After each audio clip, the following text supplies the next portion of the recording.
2021 সালের আশুরা হচ্ছে তালেবানদের বিজয়। যারা আল্লাহর নামে পাগড়িদারি মুসলমানেরা, কিছু নেই, অস্ত্র নাই, শস্ত্র নাই, ফাঁয়ে জুতাও নেই, স্যান্ডেল ট্যান্ডেল কতগুলো ফাঁয়ে দেয়।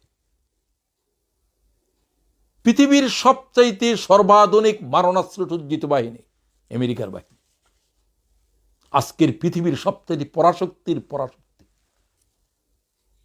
রাশিয়া পরাস্ত হলো এদের এই জমিনে, হুঁশ হয় নাই। রাশিয়া শুধুমাত্র পরাজিত হয় নাই, 90 সালে 10 বছর পরে রাশিয়া ব্যঙ্গে খান খান হয়ে গেছে। কি মাটি আফগানিস্তান। 1838 সালে ব্রিটিশেরা অ্যাংলো আফগানিস্তান যে যুদ্ধ হয়েছিল, সেই যুদ্ধের ব্রিটিশ সৈন্যরা ব্রিটিশ সাম্রাজ্য অন্তর্ভুক্ত করতে চেয়েছিল। একজন ব্রিটিশ সৈন্য আফগানিস্তানের মাটি থেকে আসতে পারে নাই, সবকে আফগানিস্তানের মাটিতে দাফন করা হয়েছে। সেই থেকে ব্রিটিশেরা আর চোখ তুলে তাকায় নাই আফগানিস্তানের দিকে, সারা দুনিয়া দখল করছে, ওদিকে আর তাকায়ও নাই তারা। রাশিয়া এইভাবে পরাস্ত হয়ে গেল, তছনছ হয়ে গেল, রাশিয়া ভেঙে গেল। এখন আমেরিকার পালা আসছে। কেন হাত দিয়েছিল 2001 সালে? কোন ওসামা বিন লাদেনকে হত্যা করেছে, কে হত্যা করছে? তোমাদের কাছে কোনো প্রমাণ আছে? মোল্লা ওমর বলছে ওসামা বিন লাদেন যে তোমাদের টুইন টাওয়ারে হামলা করছে, এই কথার কি দলিল তোমাদের কাছে আছে? বিনা দলিলে দিয়ে যেতে হবে, গায়ের জোর। মোল্লা ওমর বলছিল, আফগানিস্তানের মোল্লা ওমর, এ তালেবানদের মুরব্বী, তিনি বলছিলেন আমরা একজন মুসলমানকে, নিরপরাধ মোমেনকে শত্রুর হাতে উঠাই দেব না, প্রয়োজনে আফগানিস্তান মাটি হয়ে যাবে। খুব ভালো করে এখন কথাগুলো খেয়াল করো, আফগানিস্তান মাটি হয়ে যাবে। একজন নিরপরাধ মানুষের জীবন আমাদের কাছে গোটা আফগানিস্তানের চাইতে দামি। আল্লাহর কাছে একজন মোমেন হত্যা, তো কোরআনের আয়াত, একজন মোমেন হত্যা সমগ্র পৃথিবী ধ্বংস করার চাইতে ভয়া। আমরা ওসামা বিন লাদেনকে তুলে দিতে পারবো না, আগে তার অপরাধ প্রমাণ করো। আফগানিস্তানের পাহাড়ে থেকে তোমার টুইন টাওয়ার হামলা কে করলো? কে করলো সেই ইতিহাসের দিকে আমি যাচ্ছি না। মোল্লা ওমরের কথা কে শুনে? তাদের গায়ের জোর। সর্বাধুনিক বোমার বিমান দিয়ে তারা আক্রমণ শুরু করলো আফগানিস্তানের উপরে।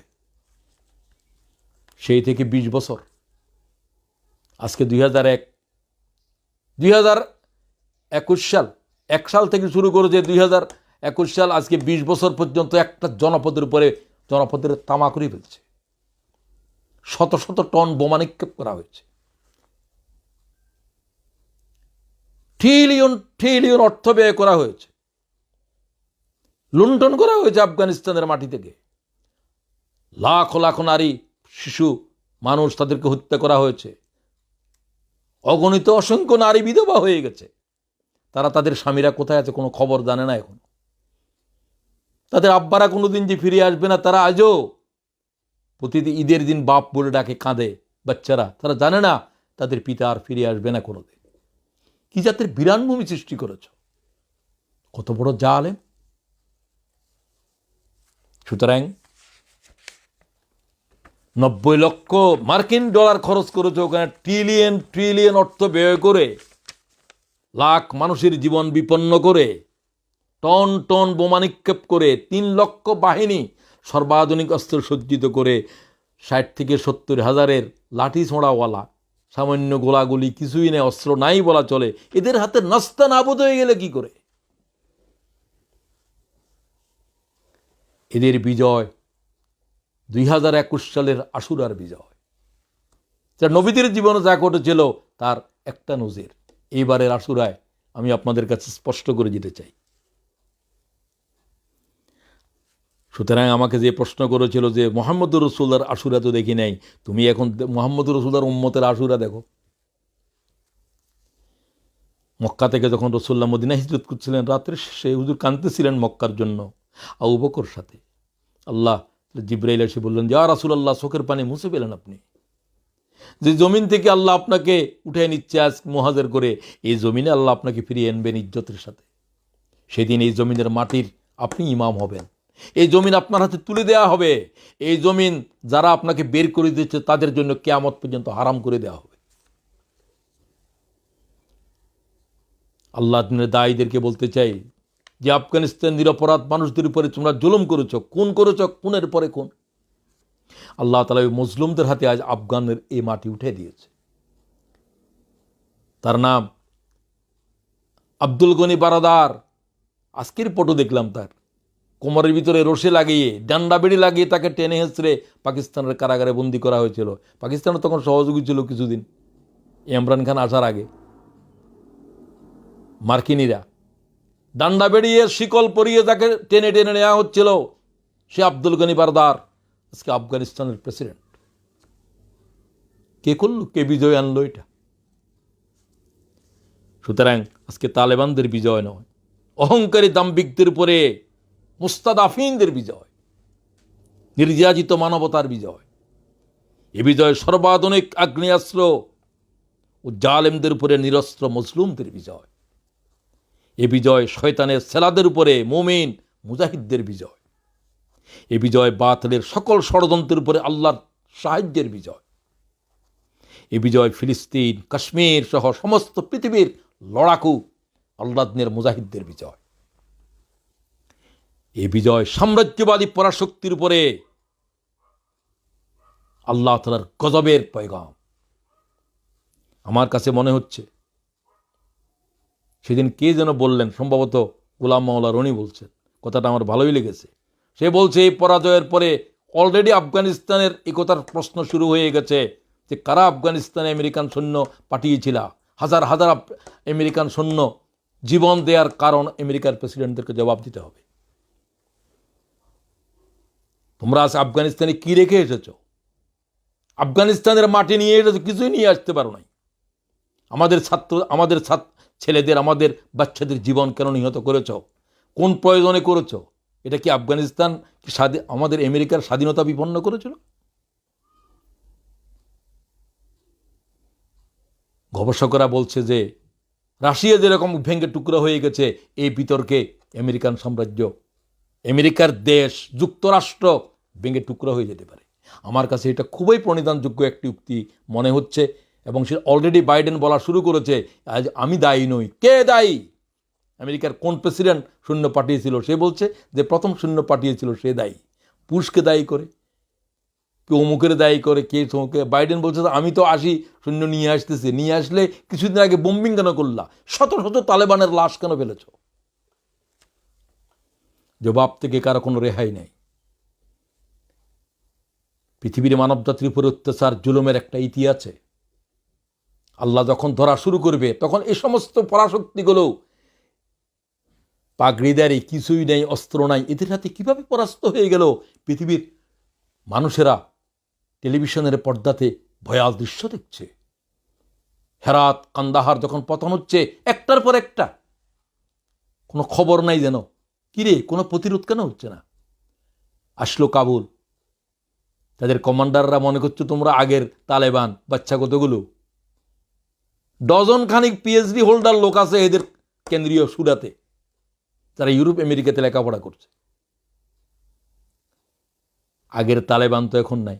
তারা বলছে তোমরা কাবুলের গেটে দাঁড়িয়ে থাকো, আমরা নো বুলেট নো ব্লাড, কোনো রক্ত ছুটতে পারবে না, কোনো বুলেট ব্যয় করতে যাবে না, আমরা দেখতে চাই তোমরা কাবুলে কি করো। সব তো পালাতে শুরু করছে। প্রেসিডেন্ট পালায়, থানার ওসি পালায়, সব পালিয়ে গেছে। আল্লাহকে সব পালাবি তোরা। ونريد أن نمن على الذين استضعفوا في الأرض ونجعلهم أئمة ونجعلهم الوارثين। হে মুহাম্মদ, চোখের পানি মুছে ফেলো। হিজরতের পথে রাসূলুল্লাহকে বলা হচ্ছে, যেই জমিনে তুমি মজলুম হয়েছো, তুমি এই জমিনের ইমাম, তোমাকে বানানো হবে। আজকে দেখতে পাচ্ছেন 20 বছর আগে যাদের থেকে রাষ্ট্র কেড়ে নিয়েছিল, মোল্লা ওমরের সাম্রাজ্যকে তছনছ করে দিয়েছিল আফগানিস্তানের জনগণের সাম্রাজ্য, তাদের সরকার, তাদের দেশে ইসলামী হুকুমত কায়েম হবে। তোমার অপরাধ কি? তোমার গায়ে জ্বর উঠে কেন? এ তো আফগানিস্তানের জনগণ ইসলাম চায়। তুমি জানো না যে আফগানিস্তানের খোরাসান এলাকা থেকে ঈসা আলাইহিস সালামের ইমাম মাহাদির বাহিনী অগ্রসর হবে। সে অগ্রসর শুরু হয়েছে। সাবধান হয়ে যাও, তারা আজ কাশ্মীরে নির্বিচারে হত্যা করছে মানুষদেরকে, তারা জেনে রাখো।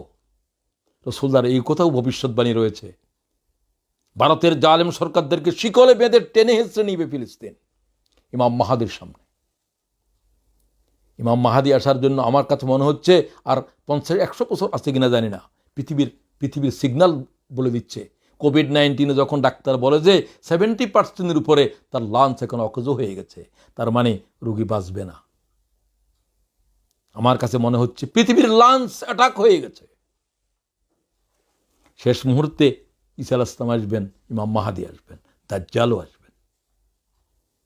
সে বাহিনী আফগানিস্তান থেকে যাওয়া শুরু হবে, তাদেরকে দুনিয়ার কোনো পরাশক্তি মোকাবেলা করতে পারবে না।